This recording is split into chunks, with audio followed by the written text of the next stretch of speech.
Бой двух легенд. Почему спарринги Алексея Воеводы не помогли ему выиграть у Джона Брызенко? Он проиграл? Проиграл. А чё, человека хейтит? Как побороть Тодда Хатчинсона? Помнишь Молдова Оупен, Сашо его раз, да, он Сашо тьпок. Как правильно тренировать предплечье? Так как это вы делаете? Давай, борись, хорошо. Как должен подтягиваться настоящий рукоборец? Сможет ли Георгий Лукашевский повторить все упражнения, которые делает чемпион турнира AFC? Секреты подготовки в школе армрестлинга Санкт-Петербурга. Что показал спарринг между Георгием Лукашевским и Виктором Шевеленко?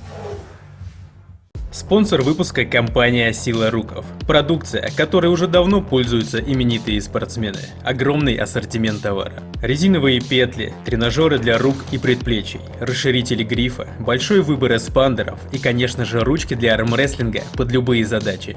Ручки на лямках, ручки с различными насадками, цилиндр, конус, эксцентрик и многими другими. Блоки, приставки к столу и, конечно же, сами столы для армрестлинга. Продукцию компании «Сила Руков» можно заказать на сайте silarukov.rf. Есть доставка по России. Также у компании «Сила Руков» есть канал на YouTube, группа ВКонтакте и оффлайн-магазин в Москве. Добро пожаловать! Все ссылки на наших друзей мы оставляем в описании к видео. 4-2. С таким счетом закончился поединок двух легенд. Джон Брызенко одержал заслуженную победу над Алексеем Воеводой. Конечно, большинство фанатов армрестлинга ждали, что Алексей даст равный бой Джону, потому какие веса поднимал Алексей на своей подготовке, и по его многочисленным спаррингам было видно, что он находится в прекрасной форме. Но американец показал всем, что на данный момент он сильнее. Почему же проиграл Воевода? На мой взгляд, ответ кроется в интервью, которое он дал накануне. Алексей сказал, что его тренировки сейчас это что-то среднее между спортом и физкультурой. И в этом поединке, в отличие от поединка, который Алексей выиграл у Джона, он хочет просто побороться. Чуть-чуть на медленно. Слушай, ну как ты думаешь, все-таки Брызенко отдал 2 раунда, да? Конечно, я думаю, что он так, чтобы не обижался Воевода. Я не знаю, на самом деле, я сейчас так немножко иронизирую. Черт его знает, но мне кажется, да, вполне мог.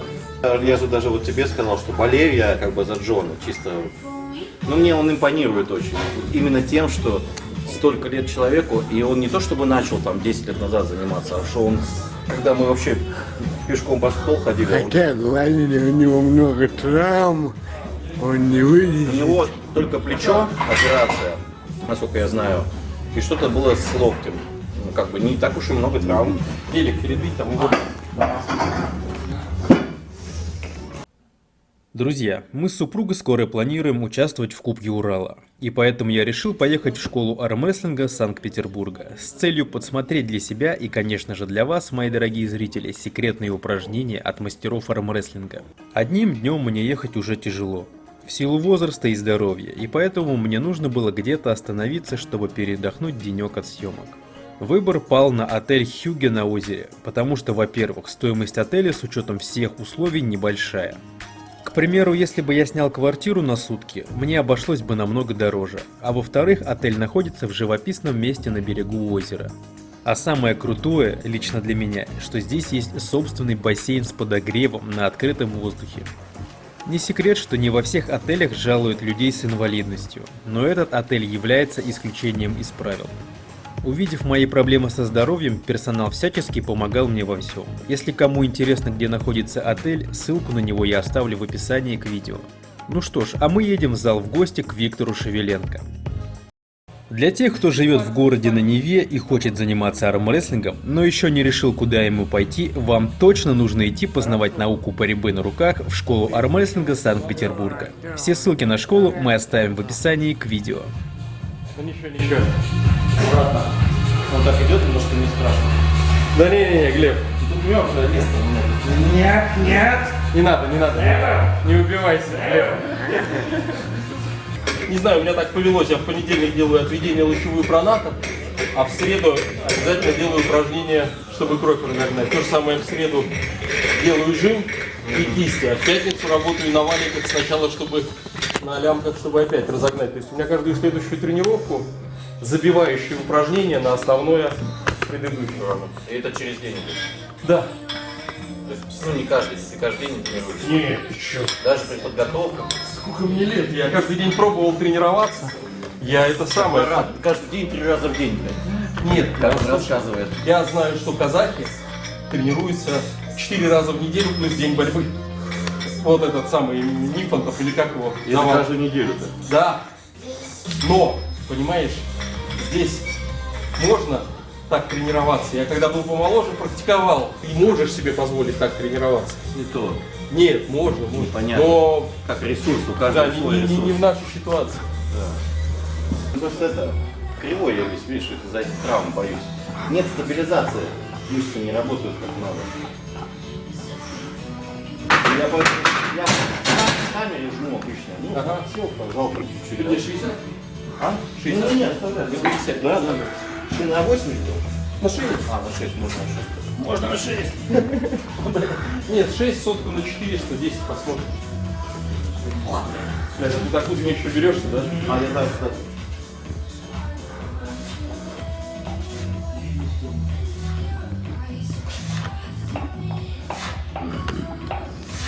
Это самое. Просто Если там шею не 110 жать, кепку разворачивай. А.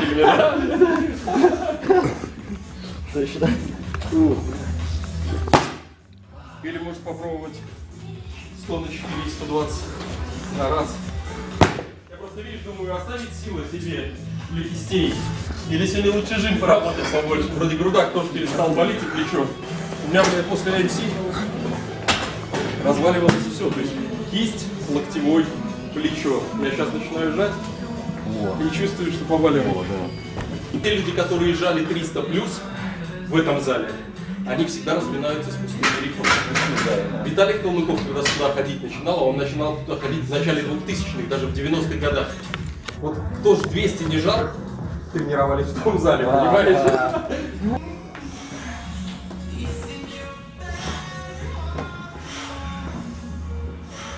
Ну, вообще изи.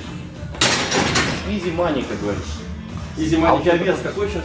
90 сейчас. О, нормально. 89 800 я увидел, у меня просто день рождения был на прошлой неделе. Я приехал после дня рождения 92 600. Вот здесь вот 2 600 это шашлыки и оливье было. Не-не-не. Нормально сам.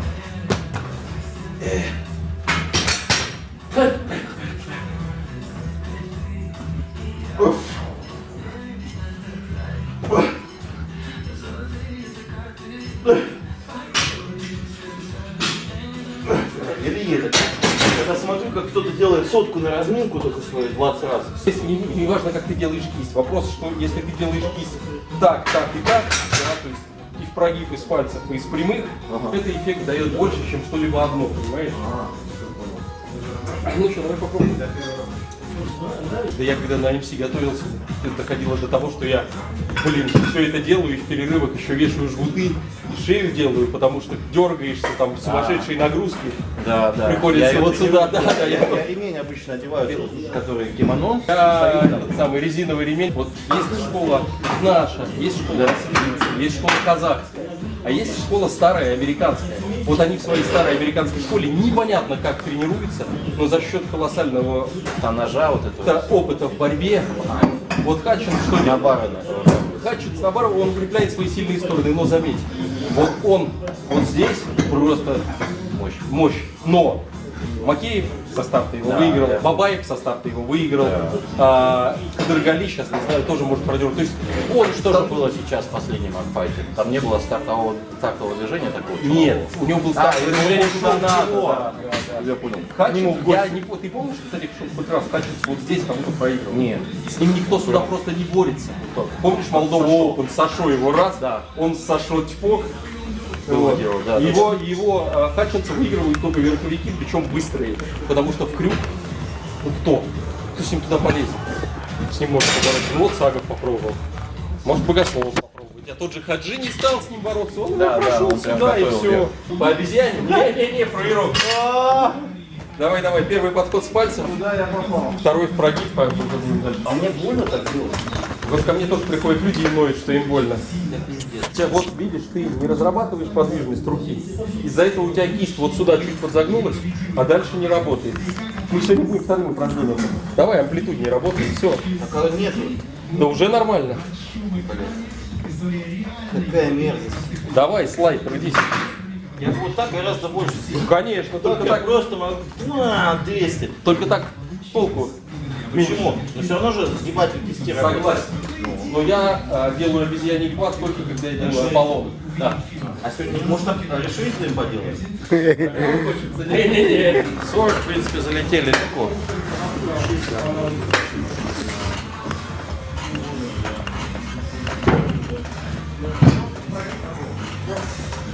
Ты дойдешь. До 80 мы дойдем точно. А он, видишь, с пальцев делает, чтобы тебя унизить. Давай, что? Ну, у него-то практика есть. А я вот это вот не делаю. Я просто делаю. Вот что-то, что-то не смогли сделать на 8 раз. Остановились на этом весе. 4 рабочих. Постарайтесь на этот вес выйти четвертым подходом. То есть пустой, четвертый вес, с 15 Ну что? давайте 4 разика и грибаем.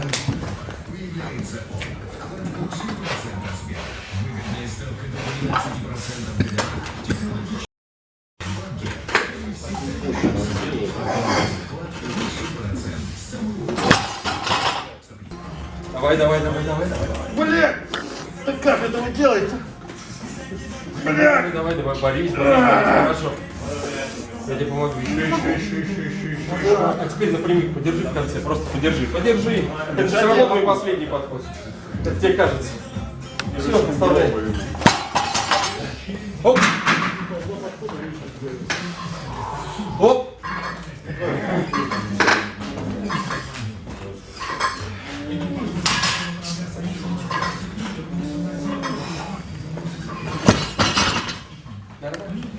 На загнутый, понимаешь? На загнутый. Оп. Да! До прямой его. Раз и наверх. О, хотя бы так. Давай. Давай, старый, но не бесполезный. Давай.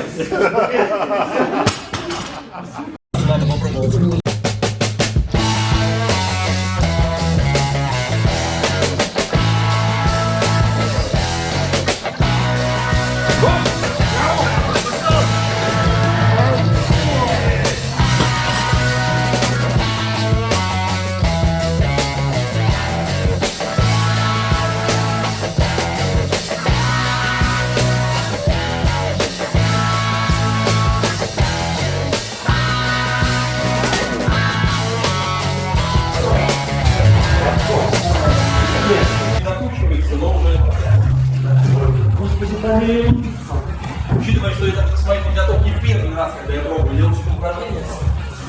Давай. Левый дорабатывай. Чего можно? Я думаю, потому что мешок.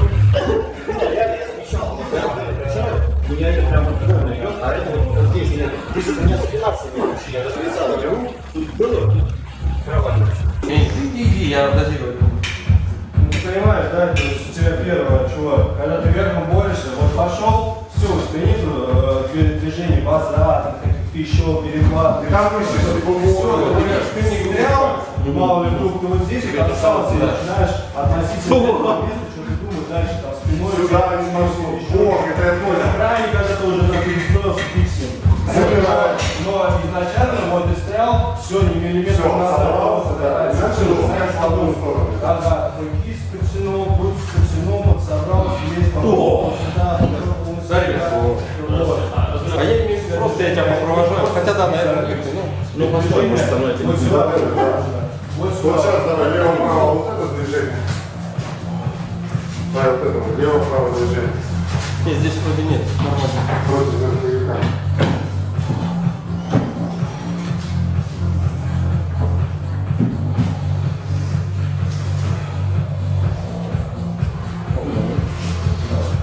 Сегодня вроде ничего.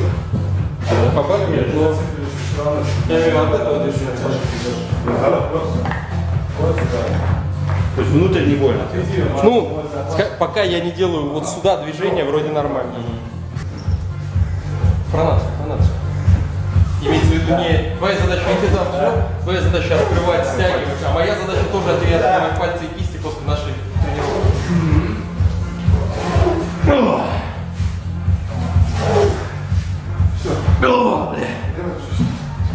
Мне кажется, через шагом сейчас нужно быстрее. Мы сегодня прощаемся с вами. И напоследок я вновь обращаюсь к вам. К людям, неравнодушным к спорту, с просьбой помочь нам с супругой выехать на Кубок Урала по армрестлингу среди инвалидов. Только от вас зависит, сможем ли мы принять участие в главных соревнованиях года. Денежные средства на нашу поездку можно перечислить по номеру телефона, который привязан к карте. 8 920 177 55 61. И помните, добрые дела всегда возвращаются.